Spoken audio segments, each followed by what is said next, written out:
31. What is diffusion? Going of liquids or gases. Liquids or gases from one place to another place irrespective of gravitational attractions is called as diffusion. అంటే gravity యొక్క ప్రభావం లేకుండా, భూమి ఆకర్షణ ప్రభావం లేకుండా ఒక ప్లేస్ నుంచి ఇంకొక ప్లేస్కి సులభంగా కనుక అవి వెళ్తూ ఉన్నట్టయితే దాన్ని ఏమంటారు? డిఫ్యూజన్ అంటారు. What it is called? Diffusion అంటారు. ఫర్ ఎగ్జాంపుల్ ఇలా ఇది KMnO4 సొల్యూషన్, ఒక డ్రాప్, ఒక పింక్ డ్రాప్ కనుక ఇందులో వేస్తే మొత్తం ఇట్లా నెమ్మదిగా మొత్తం అంతా పింక్ కలర్లోనికి మారిపోతుంది.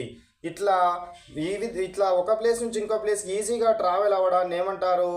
డిఫ్యూజన్ అంటారు. ఏమంటారు? డిఫ్యూజన్ అంటారు. Next 32. What is compressibility? Compressibility అంటే ఏంది? Decreasing of volume by increasing of pressure is called as compressibility.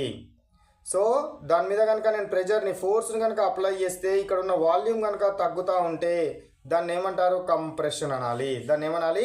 Compression అని అనాలి. Next one 33 question. What is CNG? CNG అంటే ఏంది? Compressed natural gas. Compressed natural gas. ఇందులో మేజర్గా ఉండే కాంపోనెంట్ మీథేన్. సో మీథేన్ అనేది ఎక్కువగా ఉంటుంది న్యాచురల్ గ్యాస్లో. సో కంప్రెస్డ్ న్యాచురల్ గ్యాస్ మీరు కార్లలో కనుక చూసినట్టయితే ఈ విధంగా మీకు సిలిండర్ లోపల ఊపియడం జరుగుతుంది. అది CNG సిలిండర్ అంటారు. CNG gas. ఇండ్లలో యూజ్ చేసేది CNG కాదు, ఇండ్లలో యూజ్ చేసేది LPG, లిక్విడ్ పెట్రోలియం గ్యాస్. ఇండ్లలో యూజ్ చేసేది ఏంటిది? Liquid petroleum gas.